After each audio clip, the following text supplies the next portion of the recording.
तर मित्रांनो नमस्कार. कमळ या मालिकेच्या 1 जूनच्या विशेष भागात आपण बघणार आहोत. या भागामध्ये खूप छान असा ट्विस्ट आपल्याला समोर दाखवलेला आहे. कमळी मात्र स्वतःचं शिक्षण पूर्ण करण्यासाठी, स्वतःचे स्वप्न पूर्ण करण्यासाठी गावाकडून मुंबईला आलेली असते आणि त्या स्वप्नाची पहिली पायरी म्हणजे आजचा एपिसोड. आता त्यानंतर काय होतं, इकडे मात्र कमळी आणि निंगी जेव्हा प्रेझेंटेशन देण्यासाठी तिथे येतात तर नयनतारा त्यांना सांगू लागते की तुम्हाला खूप वेळ झाला आहे, आता तुम्हाला जावं लागेल, कारण की इथे वेळेवरच गोष्टी होत असतात. पण आता ऋषी आणि साहेबामुळे नक्कीच काहीतरी होत असेल. कमळी तिथून जात नसेल, ती छान अशी बिझनेस आयडिया ऋषी नयनताराला देत असेल आणि छान असं प्रेझेंटेशन करत असेल की त्यावरनं नयनतारा इम्प्रेस होत असेल. खरंच ही मुलगी गावाकडची आहे असं वाटतच नाही. अनिकाचा तर दुसराच प्लॅन असतो की मी त्या नयनताराला इतकं इम्प्रेस करेल ना की ती माझं आणि माझ्या ऋषीचं लग्नच लावून देईल आणि याच्यामध्ये माझाच पहिला नंबर येईल, असं अनिकाचं स्वप्न असतं.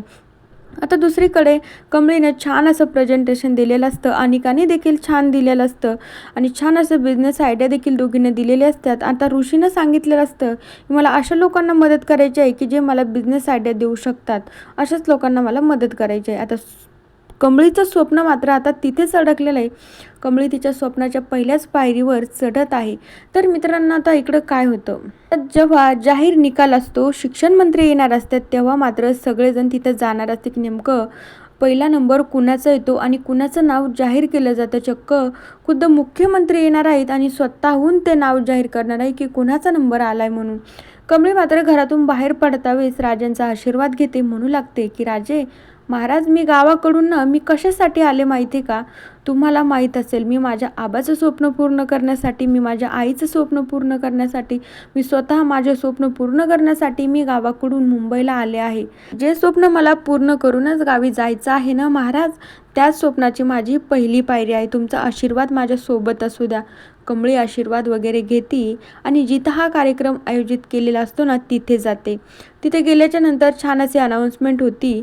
तिचे सगळे विद्यार्थी, कमळी, अनिका आलेले असतात. अनिका तर म्हणू लागते, अगं कमळी, आता तुझा प्रवास बंद झाला आहे.